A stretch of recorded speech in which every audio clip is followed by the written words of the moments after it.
Bonjour Eva, bonjour Quentin, merci d'être présent.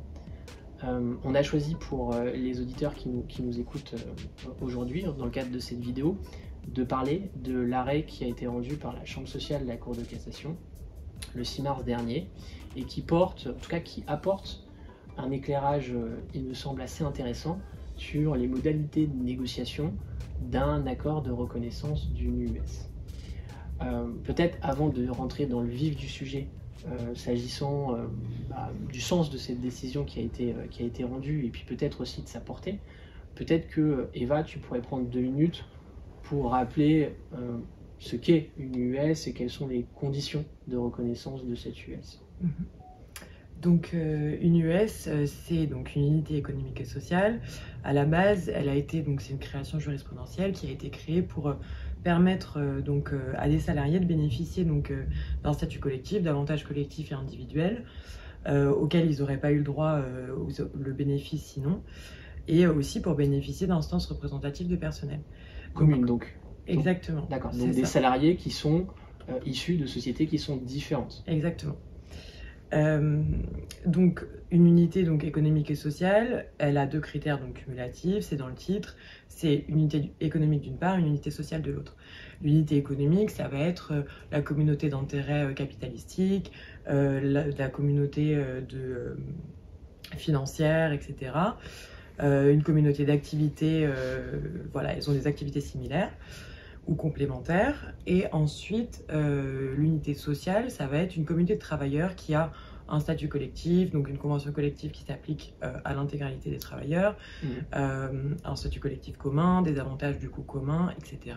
À la base, la jurisprudence a créé cette notion d'US pour du coup pallier à l'absence d'institutions représentatives du personnel dans certaines sociétés, qui du coup étaient trop petites pour bénéficier d'institutions représentatives du personnel. Ok.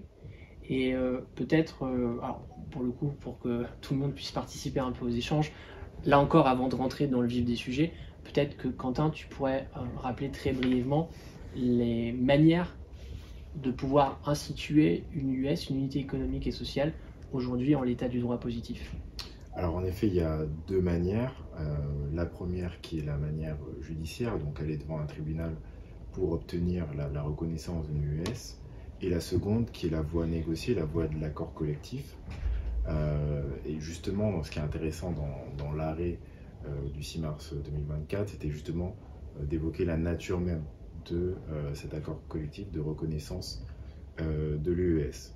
Mais l'idée étant que le législateur a choisi de laisser aux partenaires sociaux la possibilité et même la priorité pour fonder la reconnaissance d'une ES.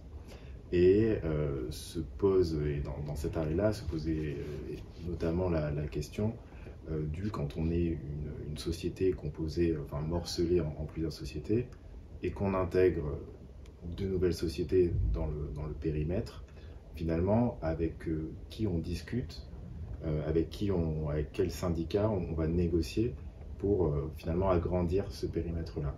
Est-ce que on reste du point de vue le plus haut, c'est-à-dire on va faire une addition de l'ensemble des scores des partenaires sociaux pour savoir au niveau de l'UES qui est représentatif, qui va négocier, ou est-ce que finalement dans chaque entité dans laquelle il y a un syndicat représentatif, est-ce qu'on doit inviter ce syndicat, même s'il n'est représentatif que dans une petite structure, elle garde un ensemble, et qu'on pourrait effectivement se poser la question de l'intérêt d'inviter cette organisation syndicale. Effectivement, Quentin, tu rentres là dans le vif du sujet de l'arrêt qu'on s'est proposé de commenter aujourd'hui, cet arrêt du 6 mars 2024 de la Chambre sociale de la Cour de cassation, puisque effectivement, je reprends exactement ce que tu viens de dire, c'est que autant il était clair, s'agissant de la manière de procéder pour faire reconnaître une US par voie de décision de justice. En revanche, les conditions de validité d'un accord pour faire reconnaître l'existence d'une US ou pour étendre une US qui existe déjà étaient déjà plus obscures, puisque le Code du travail se contente d'indiquer qu'on peut reconnaître une US par voie de décision de justice ou par voie d'accord. Mais selon quelles règles, quand on a finalement plusieurs sociétés qui se proposent de figurer dans la même unité économique et sociale. Devrions-nous se placer en tant que accord de groupe?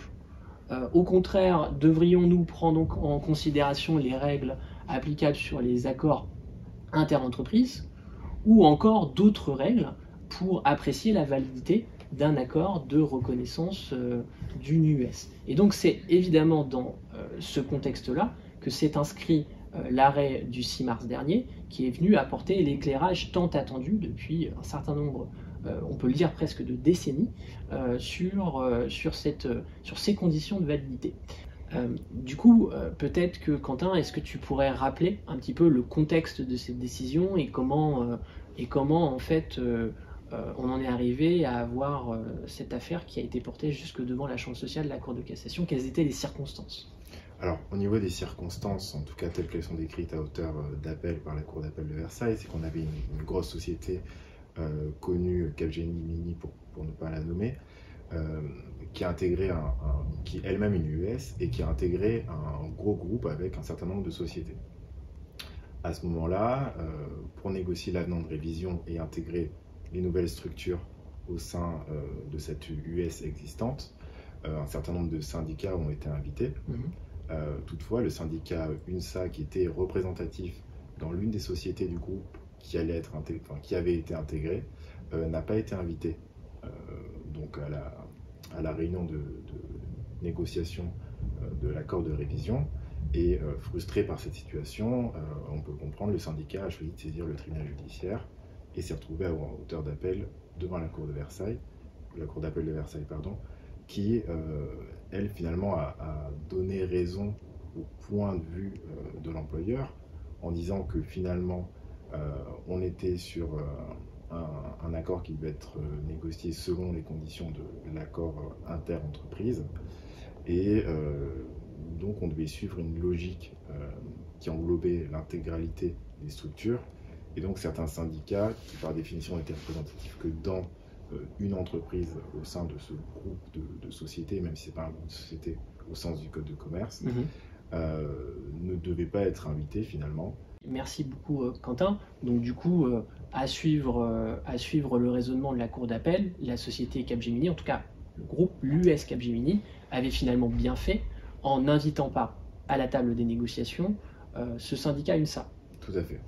Et puis effectivement, s'en est suivi du coup forcément un pourvoi formé en cassation par le syndicat UNSA pour contester cet arrêt de la Cour d'appel.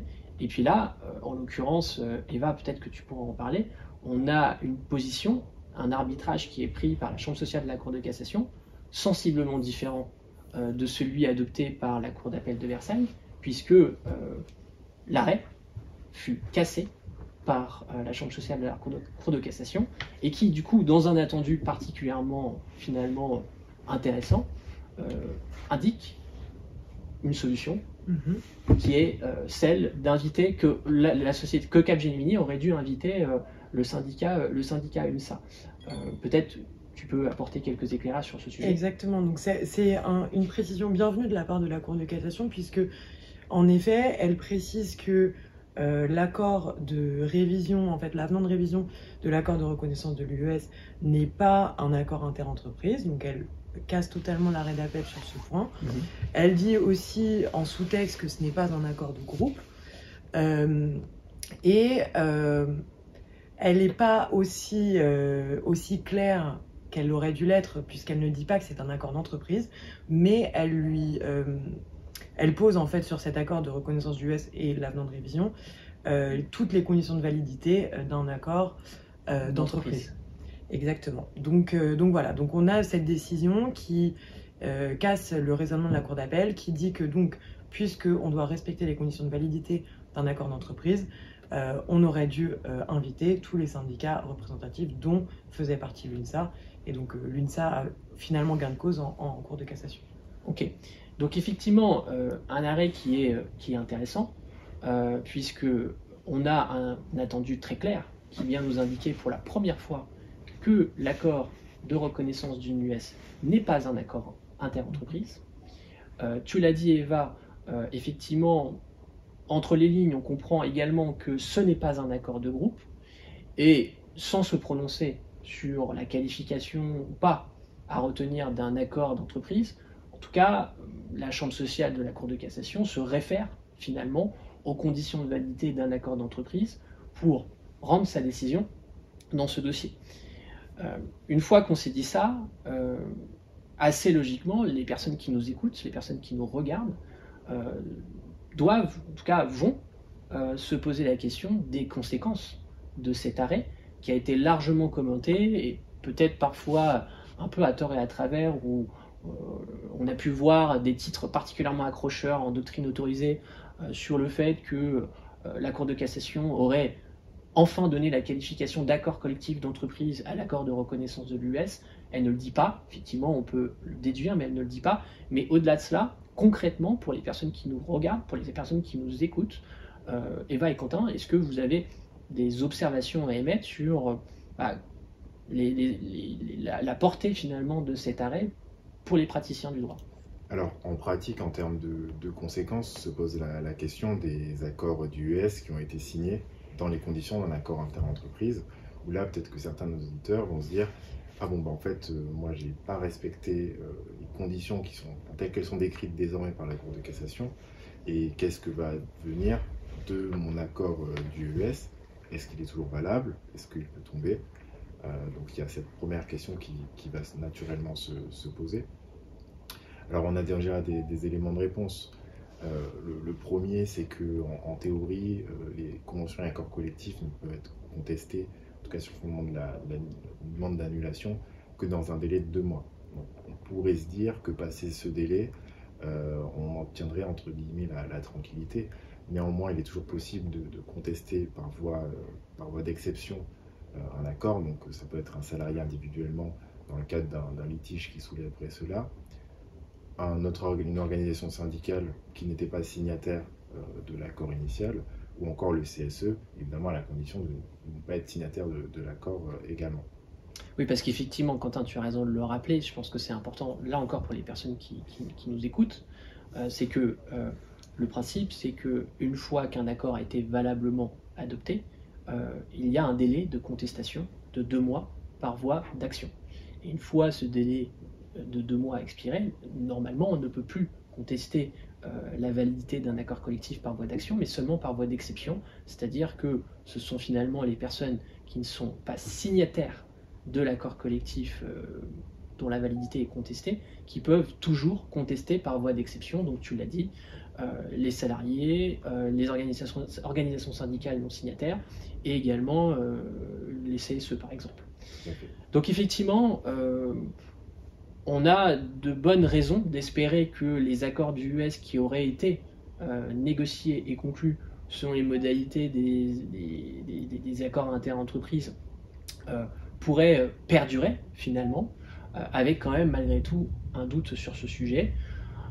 On le sait, on a identifié d'ores et déjà ensemble un arrêt qui avait été rendu par la Chambre sociale de la Cour de cassation, dans lequel faute d'avoir invité l'ensemble des organisations syndicales qui auraient dû être invitées, l'accord du US avait été reconnu comme nul et finalement non opposable à une organisation syndicale qui avait désigné dans un autre périmètre que celui de l'US négocié un délégué syndical. Donc effectivement, le doute reste entier sur la validité, sur le maintien de ces accords du US. Tout ce qu'on sait, c'est que à date, nous aurions à tout le moins la possibilité vis-à-vis des organisations syndicales signataires de pouvoir opposer ce délai de 2 mois pour contester toute action par voie d'action en contestation de la validité de cet accord de reconnaissance de l'US. Au-delà donc de l'éventuelle nullité par voie d'action ou par voie d'exception de l'accord de reconnaissance de l'US, est-ce que tu vois autre chose, un autre effet collatéral que pourrait avoir cet arrêt rendu par la Chambre sociale de la Cour de cassation, Quentin?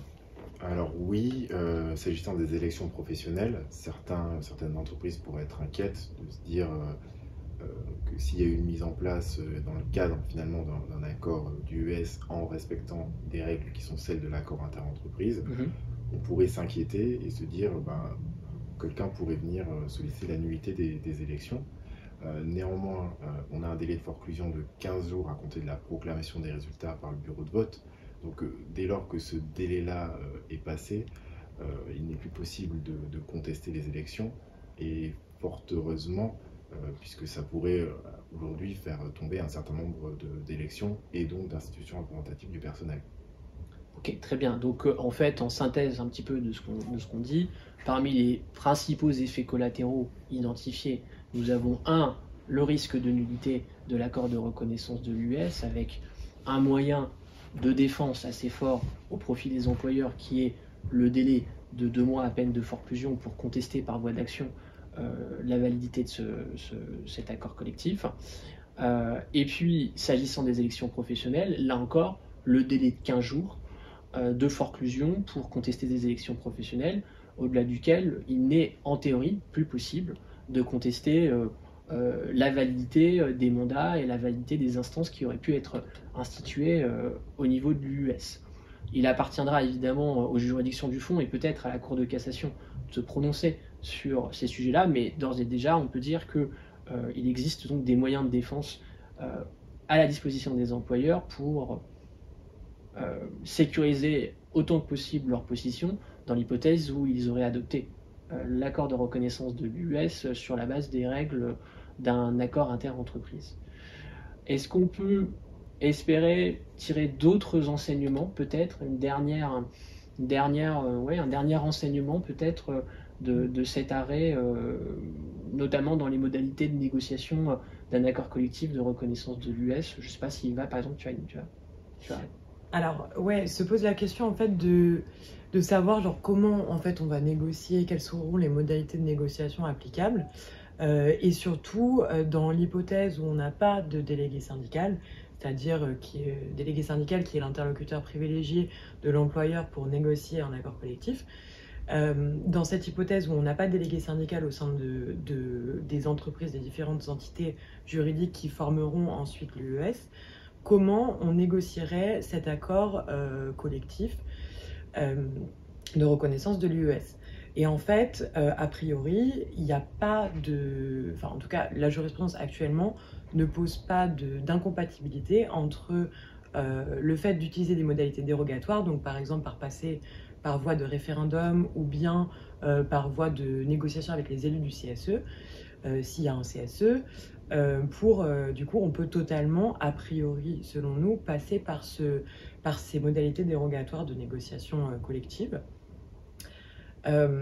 Parce qu'effectivement, en fait, pour rebondir sur ce que tu dis, aujourd'hui, dans les textes, rien ne semble interdire la possibilité d'avoir recours à ces modes alternatifs de négociation collective en l'absence de délégués syndicaux pour négocier et conclure un accord de mise en place d'une US. Bon, il est vrai que malheureusement, la Chambre sociale de la Cour de cassation étant tenue par les questions qui lui sont posées, et ce n'était pas la question qui lui était posée, difficile de tirer un enseignement définitif sur la possibilité ou pas d'avoir recours à ces modes alternatifs de négociation collective, mais en tout cas, dans l'attendu de la Chambre sociale de la Cour de cassation, nous n'identifions aucun élément supplémentaire qui viendrait s'opposer à la possibilité d'avoir recours à ces modes alternatifs de négociation collective. Et effectivement, tu l'as rappelé, pour l'heure, il n'existe pas de jurisprudence étant venue proscrire le recours à ces modes alternatifs de négociation collective pour faire reconnaître l'existence d'une US. Ce qu'on peut dire d'expérience, et on l'a vu dans certains dossiers qu'on a eu à traiter ensemble, c'est que pour les employeurs qui seraient particulièrement méticuleux, qui seraient particulièrement qui auraient du mal à prendre des risques importants, notamment sur un sujet de reconnaissance de l'US, puisqu'on sait, on l'a vu, que ça peut avoir un impact sur les instances représentatives du personnel, et ça peut aussi du coup, par voie d'extension, avoir un impact sur les accords collectifs qui pourraient être négociés au niveau de l'US. Eh bien, on sait aussi qu'on a la possibilité vraisemblablement d'user des modes alternatifs de négociation collective, mais aussi, en tout état de cause, de passer par la voie judiciaire. Voilà. Et de faire valider, confirmer cet accord par la voie judiciaire, dans l'hypothèse où on n'est pas extrêmement certain que les modalités dérogatoires de négociation collective seraient admises dans ce cas-là. Et ainsi, nos clients, et en tout cas les employeurs, seraient ceinture, bretelles, parachute sur la mise en place de leur régime leur dispositif de leur EUS, puisqu'effectivement ils auraient une décision ayant autorité de la chose jugée sur la reconnaissance du US. Bon, la seule remarque que j'émettrai sur ce point, c'est que finalement c'est un scénario c'est une stratégie qui n'est pas totalement satisfaisante pour les employeurs à date. Pourquoi? Puisque on pourrait très bien, en théorie, imaginer la reconnaissance d'une US par voie conventionnelle avec les modes alternatifs de négociation collective, et malheureusement, pour des raisons X ou Y, une décision contradictoire de la part du tribunal judiciaire sur l'absence de reconnaissance d'une US. Et du coup, dans cette hypothèse, l'employeur pourrait se retrouver avec des dispositions conventionnelles tendant à acter la reconnaissance d'une US, et de l'autre, une décision de justice ayant encore une fois autorité de la chose jugée qui viendrait écarter la reconnaissance d'une US, et du coup un employeur qui serait dans une difficulté, dans une situation particulièrement difficile. Donc il est effectivement assez urgent que le législateur, ou à tout le moins la jurisprudence, se positionne sur cette question pour que les employeurs puissent en toute sécurité user de ces modes alternatifs de négociation collective sans craindre une remise en cause de leur accord de reconnaissance de l'US. En synthèse, ce qu'on peut tirer comme enseignement de cet arrêt de la Chambre sociale de la Cour de cassation, c'est d'une part que lorsque vous voulez négocier un accord de mise en place d'une US, il vous appartient d'inviter à la table de négociation l'ensemble des organisations syndicales représentatives au sein de chacune des entreprises sujettes à l'US cible, que pour les accords de reconnaissance du US qui ont déjà été conclus selon d'autres modalités que celles que nous venons de décrire, tout n'est pas perdu. Il existera des moyens à votre disposition pour préserver la validité et donc l'opposabilité de votre accord de reconnaissance de l'US, mais également les instances représentatives du personnel qui ont été instituées. En revanche, pour l'avenir, nous vous invitons vivement à sécuriser votre organisation en ayant recours aux modalités idoines de négociation et de conclusion des accords de reconnaissance de l'US. Du coup, Eva, peut-être un petit mot pour conclure? Eh ben, merci à vous de nous avoir écoutés et merci à tous les deux. Merci à toi. Merci à vous deux pour votre participation.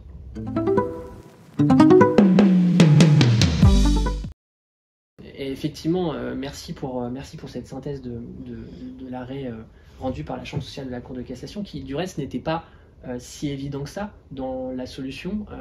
Il y avait des arguments en faveur de l'assimilation de l'accord de reconnaissance de l'US à un accord inter-entreprise, et des arguments très forts, notamment quand même la configuration de base, c'est que c'est quand même plusieurs entreprises qui se rapprochent pour essayer de faire reconnaître l'existence d'une US. Donc par hypothèse, on aurait pu imaginer avoir recours aux règles applicables sur les accords inter-entreprises.